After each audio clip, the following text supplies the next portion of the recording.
So, yan yung hiniram ko na yung vacuum machine. Yan. So, gagawin ko siya.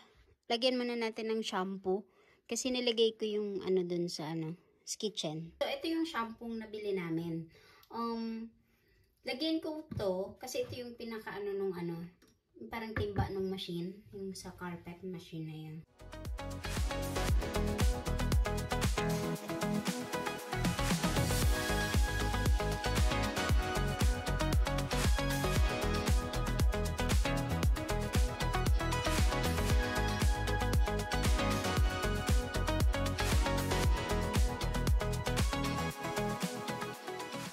So, katatapos ko lang maglinis actually ng carpet. Ngayon, habang nag-aantay akong ma-dry siya, pupuntahan ko muna si Lola kasi nung last time pumunta ako, nakalimutan ko na gupitan yung kuko niya.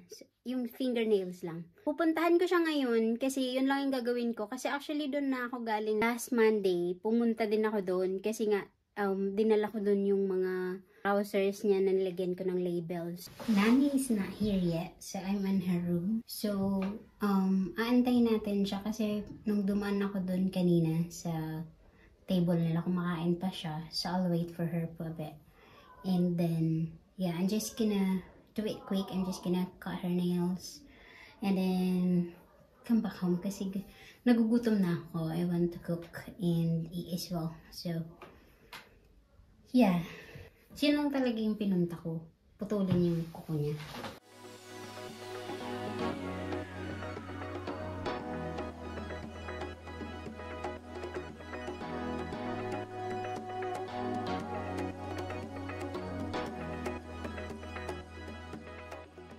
Simulan ko na yung workout ko kasi matagal ko na siyang pinaplano. So, ito yung stationary bike na gagamitin ko. Actually, kay Alex to matagal na ata to. Dinala lang dito ni Daddy. So, ayan.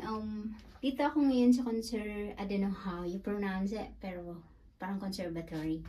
Conservatory. Kasi hindi ko alam paano nila pinopronounce. So, anyway, parang dito ako sa parang extension room ng sala ni Lola. Hindi namin to ginagamit. Like, makita nyo, empty lang siya na room. Actually, not empty. Kasi andito naman yung mga chairs. May 4 na chairs dito.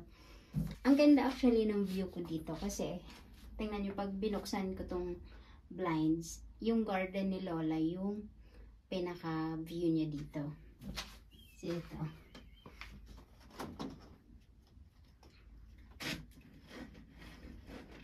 So ayan. So pagka yung habang nagbabike ako, so yan yung magiging view ko. Yan yung yung ginagawa ko na Ito, so ito yung pinaka-front. Ayan. So, maganda actually siya pagka yung during the day. So, yan ay kung bubuksan ko yung blinds. Pero, siguro isara ko na lang. Siyempre, ayoko namang nakikita ng mga kapitbahay doon na kung ano ginagawa ko dito. So, mag-workout lang ako ng mga 10 seconds. Charot.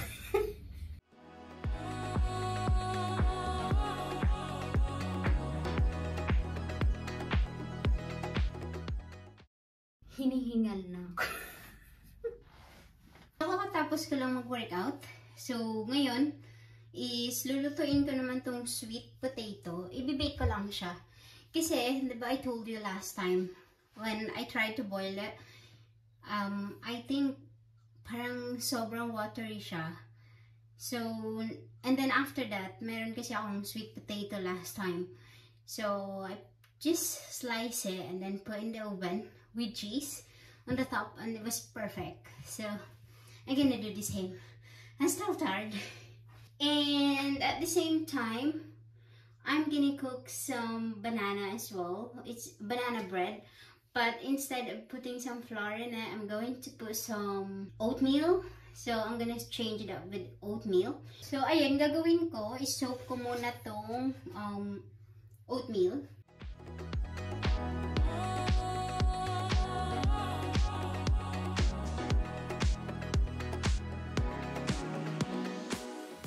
Yan. So, ibabad lang muna natin siya habang ginagawa ko yung sweet potato.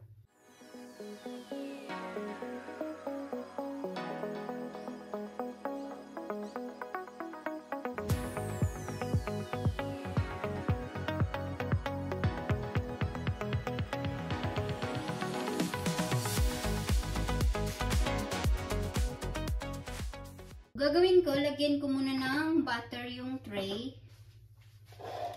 Let's put some butter.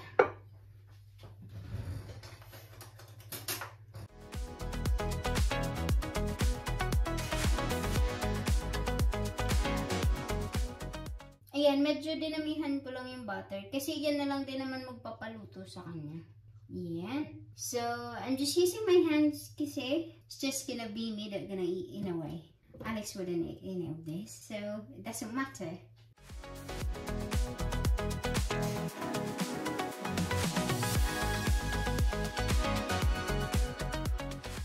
And then, we'll do this now.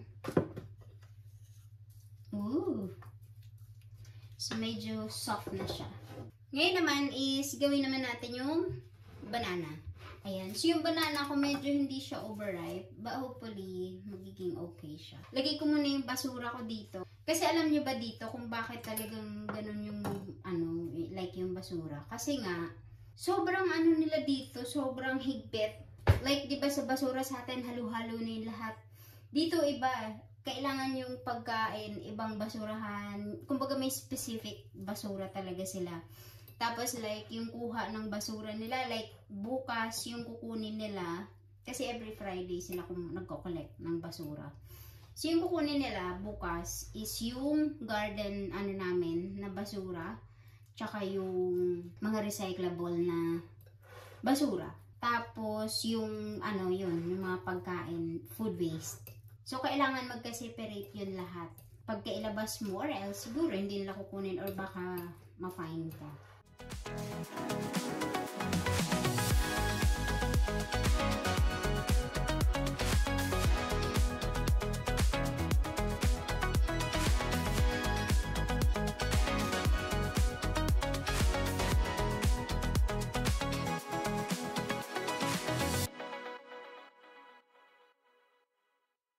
And now, lagyan siya natin ng dark chocolate.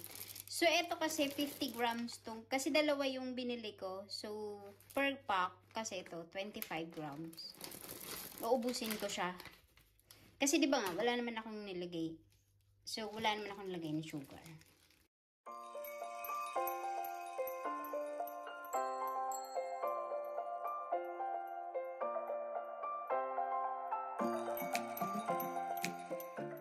So, for the final touch, I will put some dark chocolate in the top.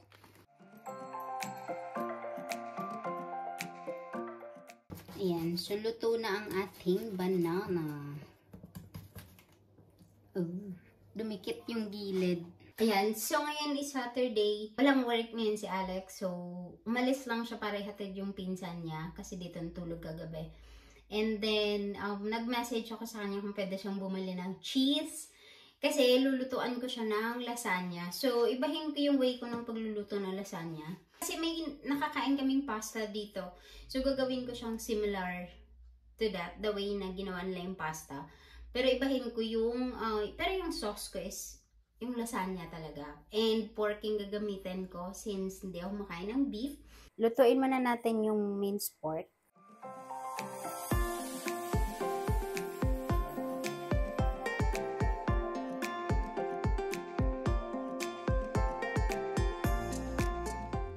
So, habang inaantay ko yung minced pork, lutuin ko din muna tong bacon. Kasi ilalagay ko din to.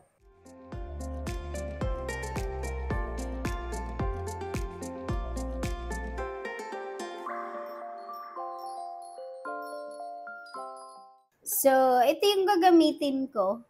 Ayan, creamy tomato sauce. Parang may na siya, may cheese. Ayan, parang wala na siyang tubig.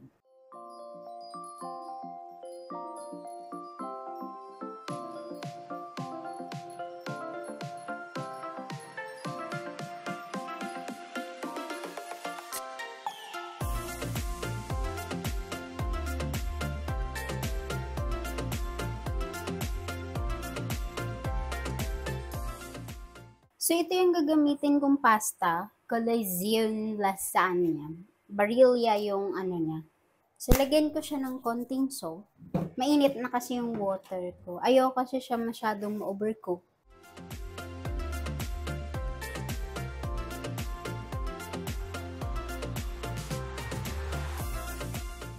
Yun. So, lalagyan natin to ng meat kasi dito ko siya i-ano. Yan, yung niluto ko kaninang giniling.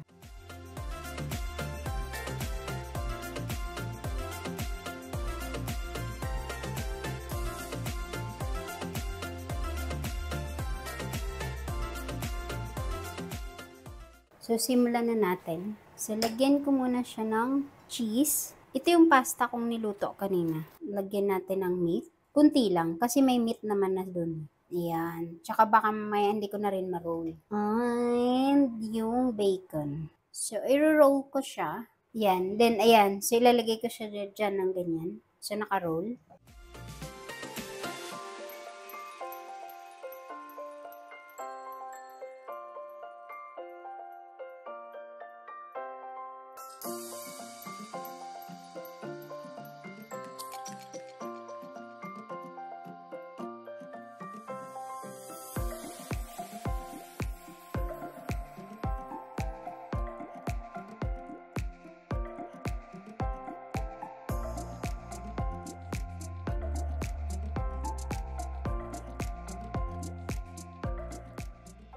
So yun guys, dito tayo ngayon para manood kami ng spectacle light. Tingnan natin kung ano yung mga nasa loob kasi nasa entrance pa lang kami.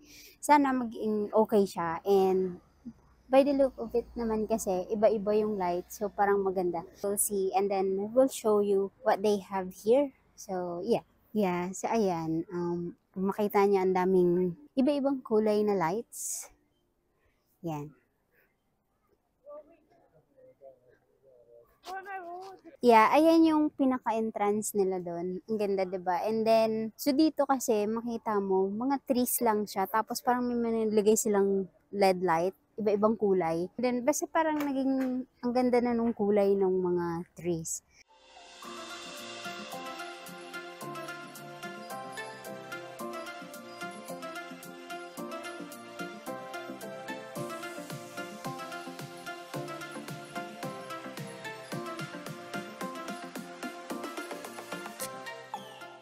Encantadia. You take photo of the is woman.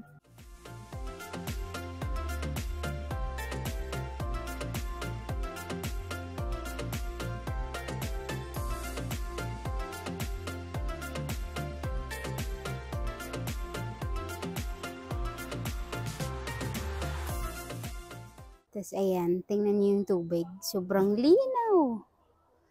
Ayan, tingnan niyo dito. 'Di ba? Sobrang linaw niya. Walang kahit anong mga basura-basura. Kaso walang crab. I'm looking for a crab. Can you find crab? So, there is no crabs there. Ayan, dahil undas, tingin ko mga kandila nila yan. Hindi, charot lang. I'm telling them, you know, at the moment, it's All Souls Day in the Philippines. I said, that's why they let out those candles. So, sabi ko sa inyo, dahil nga All Souls Day today, nagsindi sila ng kandila. Di, charot lang. Tingin ko walang ganun dito sa kanila. Walang All Saints Day, walang All Souls Day. Wala, normal lang. Tapos, ito kasi yung pinuntahan namin yung spectacle light. Dami sila iba-ibang, light. Like, ayun, nakala ko kandila kanina, hindi pala. There's a ghost here. Oh, look. So, ayun guys. Dito na tayo sa aisle naglalakad. Charot. So, feeling ko bamboo lang tong mga sa gilid-gilid. Ayan. Welcome to my castle. Charis. I don't know what they are. Pero hagik-hik. Ayan. So, maraming haba pala tong lalakarin. Diba? Siguro naglakad na kami ng mga 20 minutes. So, ganun siya kalawak. So, wala dito si Alex kasi siya yung cameraman ko ngayon. Siya yung tagahawak. So, siya yung nasa likod. Oh my gosh. Charot. Look. Diba? Look, there's more there. Oh, I think that's where we were. I see. Oh, so yung part pala na yun, doon na kami galing. Tingin ko malapit na kaming lumabas. Paikot lang pala siya.